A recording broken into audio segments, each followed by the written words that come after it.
అందరికీ నమస్కారం. ఇవాళ మన స్టూడియోలో ప్రముఖ ఆధ్యాత్మికవేత్త, జ్యోతిష్య పండితులు జయేష్ శర్మ గారు ఉన్నారు. గురువుగారితో మాట్లాడదాం. గురుగారు నమస్కారం. 2025 ఫిబ్రవరి మాసం కన్యా రాశి వారికి ఎలాంటి ఫలితాలు ఉండబోతున్నాయి గురుగారు? శ్రీ గురుభ్యో నమ. శ్రీ మహాగణాధిపతి నమ. సరస్వతి నమ. హరి ఓం శ్రీమాత్రే నమ. కన్యారాశి యొక్క ఫలితం మాఘమాసం ఫిబ్రవరి మాసం. మనకు ఈ కన్యారాశి యొక్క స్థితి చూసినట్టయితే ఉత్తరాక్షత్రం 2, 3, 4 పాదాలు, అట్లాగే వీరి యొక్క హస్తాక్షత్రం 4 పాదాలు, అట్లాగే చిత్తాక్షత్రం 1, 2 పాదాలు కన్యారాశికి చెందినటువంటివి. కన్యారాశి గ్రహస్థితి చూసినట్టయితే జన్మస్థానంలో కేతు సంచారము, అట్లాగే షష్ఠ స్థానంలో రవి, శని, బుధ సంచారము, సప్తమ స్థానంలో శుక్ర, రాహు సంచారము, అట్లాగే నవమ స్థానం గురు సంచారము, దశమ స్థానంలో వక్రీకరించినటువంటి కుజుడు సంచారము, అట్లాగే ఏకాదశంలో ఈ విధంగా వక్రీకరించిన కుజ సంచారం దశమ స్థానంలో ఉన్నది. ఈ విధంగా మనం చూసినట్టయితే ముఖ్యంగా కన్యారాశి యొక్క స్థితి జన్మస్థానంలో కేతు, అంటే జన్మస్థానంలో కేతు ఉన్నా కూడా సప్తమ స్థానంలో శుక్ర, రాహువులు ఉండటం వల్ల యోగదాయకమైనటువంటి కాలంగా గోచరిస్తుంది ఫిబ్రవరి మాసం కన్యారాశి వారికి.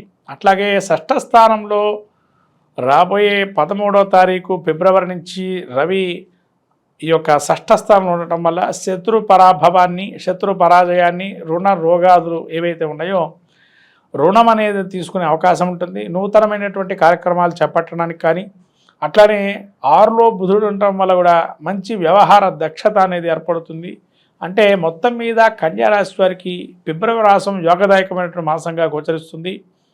గురుడు వీరికి భాగ్యస్థానంలో ఉన్నాడు, కుజుడు మాత్రం వక్రీకరించి దశమ స్థానంలో ఉన్నాడు. కాబట్టి వృత్తిరీత్యా మార్పులు అనేది గోచారం జరుగుతుంది. అంటే వృత్తిలో కొన్ని మార్పులు వచ్చే అవకాశం ఉంటుంది, లేకపోతే మీరన్నా వృత్తిని మార్చుకుంటారు. మొత్తానికి ఒక మార్పు అనేది కనబడే అవకాశం మీకు ఈ యొక్క ఫిబ్రవరి మాసంలో కనబడుతుంది. కాబట్టి మొత్తం మీద జన్మస్థ కేతువు సంచారం కొంత చికాకులు తెప్పించడం కానీ, లేదైనా ఆకస్మికంగా కొన్ని ప్రయాణాలు చేయటం కానీ, లేదా అప్పటికప్పుడు కొన్ని వ్యవహారాలు చక్కబెట్టుకోవటం కానీ, లేదా ధనలాభం కానీ, లేదా ఉన్నట్టుండి మీదకి ఏదైనా వ్యాధులు ఉంటే ఆ వ్యాధికి సంబంధించిన ఇబ్బందులు పడటం కానీ, అంతే సడన్గా జరిగే అవకాశాలు ఎక్కువగా ఉంటాయి.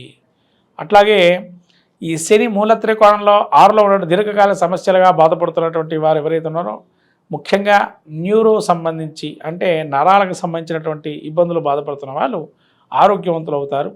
అట్లనే బుధుడు కూడా మీకు ఈ షష్ఠ స్థానంలో ఉండటం వల్ల ముఖ్యంగా వ్యవహారాల్లో జయాన్ని, వెంటనే మీరు అంటే ఎదుటి మనిషి మీతో మాట్లాడుతున్నప్పుడే మీతో స్నేహం చేయాలనో, లేకపోతే మీతో వ్యాపారం చేయాలనో, లేకపోతే మీతో కలిసి కొన్ని విషయాల గురించి చర్చించాలనో ఒక సదభిప్రాయంతో ఉంటారు. అంటే కన్యారాశి వారికి ఇంతకాలము ఇన్ని నెలలు ఇబ్బంది పడుతున్నా ఈ ఫిబ్రవరి మాసంలో మాత్రం యోగదాయకంగా ఉంటుంది అని 100% చెప్పచ్చు. నిరుద్యోగులకి ఏదైనా శుభవార్త ఉందా గురుగారు ఈ మాసంలో? నిరుద్యోగులకు కూడా ఉద్యోగం వచ్చే అవకాశం ఉంటుంది. చెప్పాను, మార్పులు అనేది ఖచ్చితం. వీళ్ళు చేసుకునే ఉద్యోగంలో ఇంతే ఉన్నాము, నెక్స్ట్ మేము ఇంకో ఉద్యోగం కానీ, ఇంకో వ్యాపారం కానీ, లేకపోతే వృత్తిరీత్యా మార్పులు కానీ ఖచ్చితంగా జరుగుతుంటాయి. అటువంటి వైవాహిక జీవితం ఎలా ఉండబోతుంది గురుగారు? అలాగే సంతానం కోసం ఎదురు చూసే వారికి ఏదైనా మంచి ఫలితాలు ఉండబోతున్నాయా? సంతాన యోగం ఉందండి. సంతానం కోసం ఎదురు చేసేటువంటి ఖచ్చితంగా ఫిబ్రవరి మాసంలో సంతాన యోగం అయితే బాగుంది. సంతానానికి ముందరకు వెళ్ళొచ్చు, ఎటువంటి ఇబ్బందులు లేవు. నూతనమైన కార్యక్రమాలు ఇంకా ఏమన్నా కూడా చేపట్టచ్చు. చట్టపరంగా వీళ్ళకి న్యాయం జరిగే అవకాశాలు కనిపిస్తున్నాయా? కోర్టు వివాదాలు కావచ్చు, పోలీస్ స్టేషన్ల చుట్టూ కొంతమంది తిరుగుతూ ఉంటారు. అటువంటి వారికి ఏమన్నా న్యాయం ఏమన్నా కలిగే అవకాశం, పరిష్కారం అయ్యే అవకాశాలు ఎక్కువగా ఉన్నాయి. కోటి సమస్యలు కూడా. ఎందుకంటే శని, రవి, బుధులు యోగప్రదంగా ఉన్నారు, శుక్రుడు యోగప్రదంగా ఉన్నాడు, కుజుడు కూడా దశమంలో వక్రీకరించి ఉన్నాడు. కాబట్టి యోగప్రదంగానే ఉన్నాడు. ఖచ్చితంగా మార్పులు అనేది సూచితం. అది కోర్టు సమస్యలు కావచ్చు, వ్యక్తిగత జీవితం కావచ్చు, లేతే ఆర్థికపరమైనటువంటి ఒక స్వావలంబన కావచ్చు, అన్ని విధాలుగా చాలా బాగుంటుంది. విద్యార్థుల పరిస్థితి ఎలా ఉండబోతుంది గురుగారు? పోటీ పరీక్షలు కావచ్చు, విదేశాలు వెళ్ళాలనుకుంటారు, అటువంటి వారి పరిస్థితి ఎలా ఉండబోతుంది? విద్యార్థులకి పోటీ పరీక్షల్లో ఖచ్చితంగా నెగ్గుతారు. కొంత కష్టం పడాలి. ఎందుకంటే వీరికి శని కూడా పోటీతత్వంగా కనబడుతున్నాడు. అక్కడ శని ఎప్పుడైతే ఉన్నాడో అక్కడ పోటీతత్వం ఏర్పడుతుంది ఈ ప్రపంచంలో. కాబట్టి కఠోరంగా తపస్సు చేయటం, కఠోరంగా చదువుకోవటం అనేది అవసరం.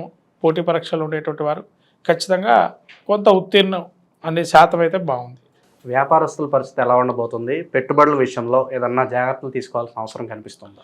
పెట్టుబడుల విషయంలో మాత్రం పూర్వంగా పరిచయం ఉన్న సంస్థల్లో పెట్టుబడులు పెట్టుకోండి. ఎందుకంటే పూర్వ పరిచయంలో పెట్టుబడుల సంస్థల్లో కొన్ని మార్పులు చేర్పులు కానీ, లేకపోతే వాళ్ళు కొన్ని ఆర్థిక లావాదేవీల్లో ఇబ్బందులు ఉన్నా అటువంటి ఆర్థిక లావాదేవీల్లో ఏమన్నా వీరికి కోర్టు సమస్యలు ఎదుర్కొన్న కొన్ని సంస్థలు ఉంటాయి, వాటి జోలికి వెళ్ళేటప్పుడు ఆలోచించి వెళ్ళండి. ఎందుకంటే మళ్ళీ వచ్చే అవకాశం కూడా ఉంది కాబట్టి కోర్టు సమస్యలు ఉండేటువంటి వారు ఎవరైతే ఈ లావాదేవీలు ఉంటాయో ఆ లావాదేవీలను ఒకసారి చూసుకొని ముందర వెళ్ళటం ఆర్థికంగా మంచిది. ఆకస్మిక ధనలాభం కావచ్చు, అనుకోని ప్రయాణాలు కావచ్చు, ఇవేమన్నా లాభిస్తున్నాయి గురుగారు ఈ రాశి వారికి? ఈ రాశి వారికి ఖచ్చితంగా ఆకస్మిక ప్రయాణాలు లాభిస్తాయి. ఆకస్మికమైన పెట్టుబడులు కూడా ఉంటాయి కొన్ని, వాటి వల్ల కూడా లాభం చేకూరుతుంది. ఇంకా మంచి ఫలితాలు పొందడానికి కన్యా రాశి వారికి ఏదన్నా మంచి రెమెడీస్ ఉంటే తెలియజేయండి గురుగారు. వీళ్ళు ఎక్కువ గణపతిని ఆరాధన చేయటం మంచిది. గణపతికి గరికతో అర్చన చేసుకోవటం, అట్లానే మాఘమాసంలో కావటం వల్ల ముఖ్యంగా ఎవరైనా గురువుగా భావం చేసేటువంటి వారి యొక్క దర్శనం చేసుకోవటం వల్ల, గురుక్షేత్ర దర్శనం చేయటం వల్ల మంచి ఫలితాలు వస్తాయి. మనకు రాబోయేటువంటిది ఈ మాఘమాసం, ఫిబ్రవరి నెల. ఈ మాఘమాసంలో అందరికీ తెలిసినటువంటి ఉత్తరాయణ పుణ్యకాలం వచ్చిన తర్వాత మొదటి శుభమాసంగా అందరూ మాఘాది పంచమాసాలు పెళ్లికి కానీ శుభ కార్యక్రమాలకు కానీ చాలా ఉపయోగకరంగా అనేకమైనటువంటి పుణ్యమైనటువంటి రోజులు ఉన్నాయి. ముఖ్యంగా చెప్పాలంటే సంతానం కోసం ఎవరైతే వెయిట్ చేస్తూ ఉన్నారో వాళ్ళకి చాలా అద్భుతమైన మాసంగా మాఘమాసం చెప్పబడింది. ఎందుకంటే శివమహాపురాణంలో చెప్పబడిన విషయాలు మీకు కొన్ని ఇప్పుడు చెప్తున్నాను ఈ మాఘమాసంలో విశేషం గురించి. ముఖ్యంగా భీష్మ పంచక వ్రతం. ఈ భీష్మ పంచక వ్రతం ఏదైతే ఉంటుందో, ఎవరైతే సంతానం లేనటువంటి వారు భీష్మ పంచక వ్రతాన్ని ఆచరిస్తే కనుక సంతానం కలుగుతుందని శివమహాపురాణంలో తెలుపబడింది. అట్లానే మనకు పుత్రదా చతుర్థి అని చెప్పి ఒకానొక చతుర్థి తిథి కూడా ఈ యొక్క సమయంలో వస్తుంది. అంటే సంతానం అటువంటిది ఎవరికైతే చాలా ఇబ్బందులు పడుతూ అనేకమైనటువంటి వైద్యంలో కూడా సంప్రదిస్తూ ఉండేటువంటి వారికి ఈ యొక్క మాసం మీరు ఏదైతే అనుకుంటున్నారో ఆ సంతానవంతులు కావాలనుకునేటువంటి వారు ఈ భీష్మ పంచక వ్రతాన్ని ఆచరించడం ద్వారా ఖచ్చితంగా కలుగుతుంది. అలానే మనకు పితృ సంబంధమైనటువంటి ఏదైతే మనకు పితృశాపాలను అంటాము, ఇటువంటివన్నీ కూడా మనకు ఈ మాఘమాసం పౌర్ణిమ మహామాఘి అని కూడా అంటారు. కాబట్టి ఈ మహామాఘి ఏదైతే ఉందో ఈ మాఘమాసంలో వచ్చేటువంటి పౌర్ణమి రోజున ఎవరైతే ఉపవాసం చేసి లలితా సహస్రనామం పారాయణం చేసుకొని నవనీతాన్ని కానీ పాయసాన్ని కానీ చంద్రుడికి సమర్పించి అమ్మవారికి ఉపవాసం ఉన్నట్లయితే ఖచ్చితంగా ఆ విధంగా మనకు ఉత్తర పీఠిక, లలితా సహస్రనామాలు ఉత్తర పీఠికలో ఉంది. ఆ ఉత్తర పీఠిక మీరు చదువుకున్నట్లయితే ఖచ్చితంగా ఎన్ని సంవత్సరాలు కానీ ఎన్ని నెలలు చేస్తే ఈ ఫలితం వస్తుందో కూడా చెప్పబడింది. అలా శ్రీచక్రార్చన ఇవన్నీ కూడా ప్రాముఖ్యంగా మాఘమాసం చాలా విశేషమైనటువంటిది. అట్లాగే మీకు ఈ భీష్మ ఏకాదశి అని, అట్లానే మనకు మహామాఘి అని, మహాశివరాత్రి, ఇలా పర్వదినాలన్నీ కూడా ఈ మాఘమాసంలో వస్తాయి. కాబట్టి ఈ 12 రాసుల వాళ్ళందరూ కూడా ఈ మాఘమాసంలో కూడా అనేక పుణ్య కార్యక్రమాలు నెరవేర్చుకొని అందులో మాఘ స్నానం అంటారు. ముఖ్యంగా మనకు మాఘ పురాణం కూడా ఉంది. అంటే పద్మపురాణం అంతర్గతంగా ఈ యొక్క మాఘ పురాణం కూడా ఉంటుంది. అంటే పద్మపురాణంలో ఎవరైతే విష్ణుమూర్తిని ఎక్కువగా వైశాఖ మాసంలో కానీ, అట్లానే మనకు కార్తీక మాసంలో కానీ, ఇట్లా మాఘమాసంలో కానీ ఈ పురాణాలు మన అందులోంచి తీసుకోబడింది. ఈ స్కాంద పురాణంలో కొంత, అట్లానే పురాణం మరి పద్మపురాణంలో కొంత ఆ భాగాలు తీసుకొని ఈ పురాణాలు ఏర్పడినాయి. కాబట్టి ఈ మాఘ పురాణం కూడా మనకు స్నానాల గురించి తెలుపబడింది విశేషంగా. కాబట్టి ఎవరికైతే అవకాశం ఉంటుందో సముద్ర స్నానం అనేది చాలా విశేషము.